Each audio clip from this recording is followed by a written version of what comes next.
What's up, folks at home? We're coming to you today from inside the bowels of my office here, the behind the scenes at Wheatas Marine, where a lot of what I do happens. You know, in my earlier days, I used to do a lot of sales and customer service, and now I find most of my time I'm behind the desk, planning what's the next chapter for Wheatas Marine, and kind of keeping myself busy that way. But that's not what we're here today for. I got a special guest today in my office. I got Alex Redwine. I've known Alex a long time, and we'll go into that a little bit in a moment. But Alex, this will be the first year that you will be able to introduce yourself as not just Alex Redwine, as Alex Redwine Elite Series Angler. So that's gotta feel pretty cool, huh? Yeah, for sure. I'm 22 years old, and I'm an Elite Series rookie right here from Northern Kentucky, Cincinnati area, and Blue Ash area, Blue Ash. And I'm getting ready to get the season kicked off here in just a couple weeks down in Florida, and I'm super excited to represent this area of the country and be on the Bassmaster Elite Series. Right, because right now we got we got Bill Lowen on the Elite Series, who coincidentally is going to be here later today. Ohio has not really had a lot of professional anglers, so I think it hits home for all of us to have someone from this area out there representing us. And I think like years ago, a lot of the Ohio guys were known for, just kind of having to fish tough conditions and Ohio River, a lot of jokes and stuff, but you've been around. I mean, it's not like you've been growing up fishing around here. You've had some opportunities and gotten out there, right? Yeah, for sure. It's kind of cool to be like born and raised in Ohio. Ohio's really not known for much fishing unless you go either north or way south, but it's just cool to have that mentality and that backbone where I can kind of bring my Ohio nature all throughout the country and get to experience new places and take my talents throughout the country and on the Elite Series. You did well on the backbone of a lot of smallmouth events, didn't you? Would that be a safe thing to say? Yeah, smallmouth is definitely my comfort, and I love putting a fairy one in my hand and running around big water in the Phoenix boat. Yeah. Now your background and how you got into fishing will kind of lead us into the story of how I came to know Alex. But your dad has been a fisherman for many, many moons, right? Yeah.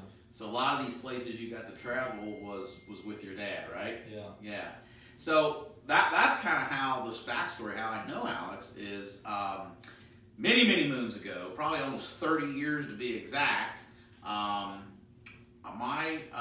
My mom would take me down to these little lakes, these Hamilton County Park lakes. So people that are from the Cincinnati area probably know what these are, but what they were little watershed lakes that they rented rowboats on, and the fishing actually was better in these little lakes than some of the bigger reservoirs, so it drew the attention to a lot of guys who they had a bass boat, they fished the Red Band Trail, but they were fishing these tournaments on these small watershed lakes. And so I came to know his dad 30-something years ago. Fished team tournaments with your dad. We won one, and it's actually how I got my first boat, is me and him won a team event when I was like 13 years old or 14 years old. So history repeats itself. Now here you are, and what Alex, if you had to say what do you think you'll be known for on the tour? Like, what do you think your go-to techniques are going to be? I hope my go-to techniques is going to be, I guess, being from Ohio, just that kind of put your head down and grind mentality.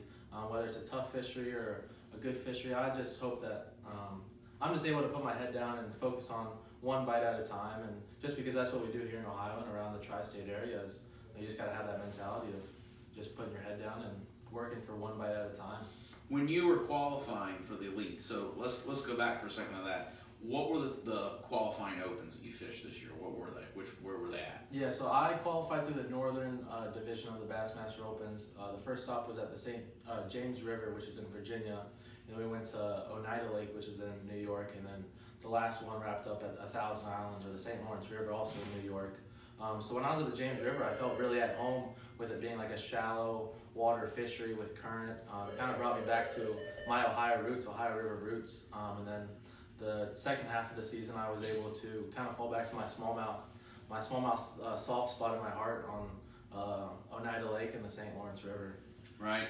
So with those opens, you figure, I don't know what the fields are like, but what, 200, probably 200 boats? Yeah, 200, Right, 220 right. boats. What were your finishes that led to your Elite Series qualification? Yeah, so at the James River, I came in 30th place, and then at Oneida, I came in 12th place, and then St. Lawrence River, I came in 12th place as well, and I ended up third in the points. It was actually it was a three-way tie for first place in the Northern Open points, but after the tiebreaker, I fell to third place behind Mike Iaconelli and some really good anglers. Right, right. When did you know? Did you know in that last event? Was there before you knew you qualified? Did you know, or was it kind of like a lack? Like you didn't know until it was all over with? I think I kind of knew the second day of the tournament at the St. Lawrence River, the last day. I kind of knew I caught a fish that like bumped me up to a certain weight, and once I got that fish in the boat, to be honest, I started crying for 10 minutes because I knew that fish solidified my Elite Series berth, and I knew that was a done deal. Well, that's got to be just absolutely fired up at your age and ready to go. And it's just I think for the young guys that are out there that aren't too much younger than you, or the old guys out there that really want to do it. Do you recommend going through the Opens as a good channel?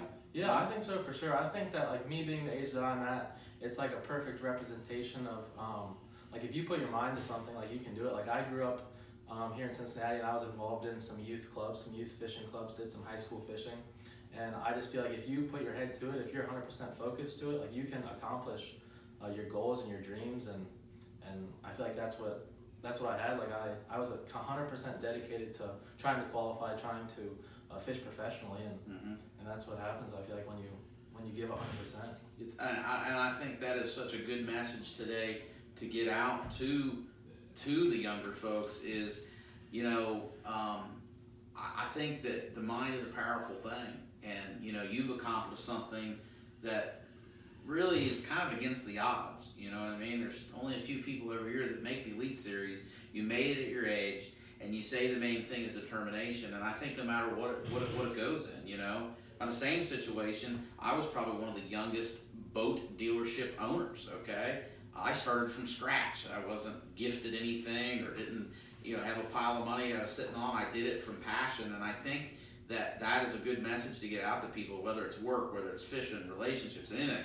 If you put your mind to something bad enough and you want it, you know what I mean? The proverbial fire in the belly. If you got that burning desire and you put your mind to it, I think anything's possible. So, but yeah, I mean, it's pretty exciting. So looking at the schedule, you start out the St. John's. If there's a tournament, I know, like not putting you on the spot, if you said, man, which event do you think might be your event? Which one in the back of your mind might be your event that you're thinking that is going to be your strongest finish? Obviously my easiest answer has to be the St. Lawrence River, because that place just has a lot of memories and some good history for me. But the season's really all over. We go to a lot of different parts of the country, some places that I'm unfamiliar with, but I'm really excited to get to the St. Lawrence River just because of smallmouth. And I'm also pretty excited to get to La Crosse, which is where we finish up at the end of the year, just because that's a river system, and that's kind of where I feel really at home, just being around current and shallow water. Right. But, for your strengths. Cool. Well, I'll tell you what, we're excited. Alex came to us last year, and you got a boat, got a Phoenix 921 Elite, so he's going to be running a Phoenix out on the tour, and we look forward to having you on the team this year, and hopefully we can bring some more content to you too. I know we're just kind of shooting this today. We're not mic'd up. It's not official podcast room. It's just Sean's dingy office, but it's always good when we have these conversations and we get some guys that are out in the trenches that are fishing and fishing the tournaments in here talking to us. So Alex, wish you the best of luck, and hopefully we'll there's gonna be a bunch of Alex Redwine fans at the end of this year. So. I appreciate it. All right, cool. Thanks for stopping in.